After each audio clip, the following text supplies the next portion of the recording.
Okay, that's enough. What's up with you today, man? You have been acting like a zombie all day. Nothing special. I'm just a little bit tired.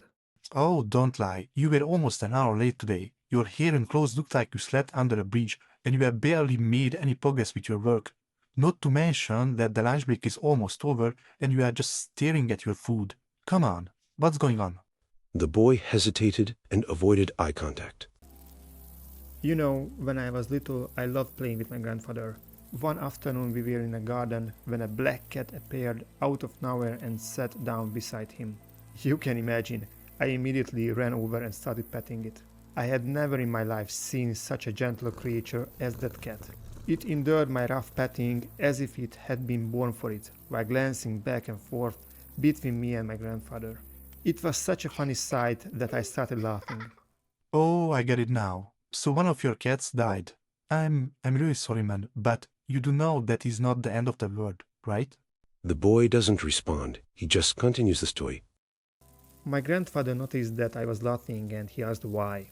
I told him that the little black cat was very funny. He looked around and asked, "What cat?" No one else saw that black cat, only me.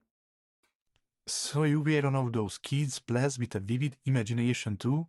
His friend's jokes, taking a bite of his sandwich. The next day the cat disappeared and my grandfather died. They both fall silent for a few seconds, then the boy continues. Later on, I met the black cat again and I noticed that whoever it appears beside dies within 24 hours. Hold on, I have known you for about 10 years and I have never heard this story from you before. The last time I told anyone about it was when I was 6. My parents and the therapist they took me to. Everyone thought I was crazy even though I had accurately predicted a few people's death. The therapist suggested a longer treatment, but my parents chose a much faster and cheaper solution. They asked me never to talk about the cat again because if I did, I would make a lot of people sad and might even scare away my friends. Since I saw how much this topic upset everyone, I obeyed and never shared my secret with anyone again. So you are saying you saw that black cat again? Yes. Where? With whom? The boy's breathing becomes heavy. His body breaks into a slight tremble, and slowly lifting his head, he stares at his friend with the glass gaze. Everywhere. Beside everyone. The guy stops eating and stares at the pair of eyes fixed on him, mouth hanging open, generally terrified. But what do you mean by that? This morning everything was fine. I had breakfast, watched TV, brushed my teeth, just like on an average morning. I set off along my usual route when I noticed the woman walking with the cat beside her. I felt sad. I had almost managed to distract myself when I saw a man who also had the cat beside him. Then I saw another one, and another, and another. By the time I reached the city, there wasn't a single person without a cat beside them.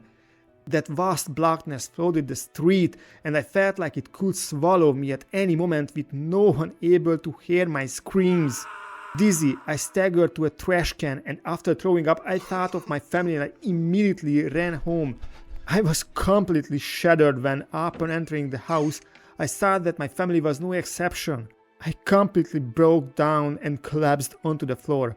I was crying while my family gathered around me and I just wanted to see their faces, so I lifted my head.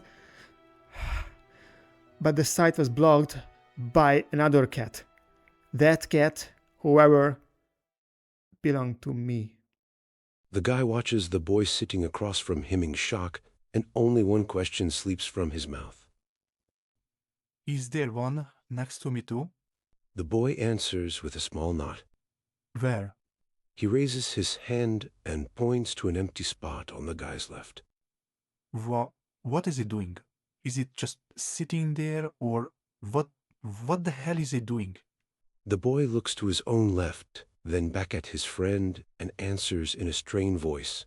They are staring at us. They are constantly staring at us.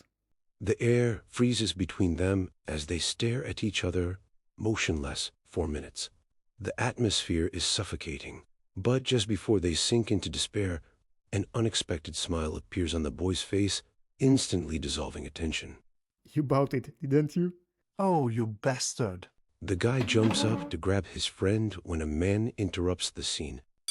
Lunch break is over. Come on, guys, we won't finish today. Obeying, they pack up their things, but the boy can raise his scrubbing the other escape, throwing it away to buy himself time to make a quick escape. We'll charge you double for that, you jerk. Ha! First you had to catch me. The boy reaches the corner, but just before turning into the corridor, the smile vanishes from his face in the blink of an eye, so quickly that no one would have said it had ever been there. The guy picks up his cap and dusts it off. He stares ahead in confusion, then looks to his left, and after a deep sigh, returns to his tasks. There is still work to do today.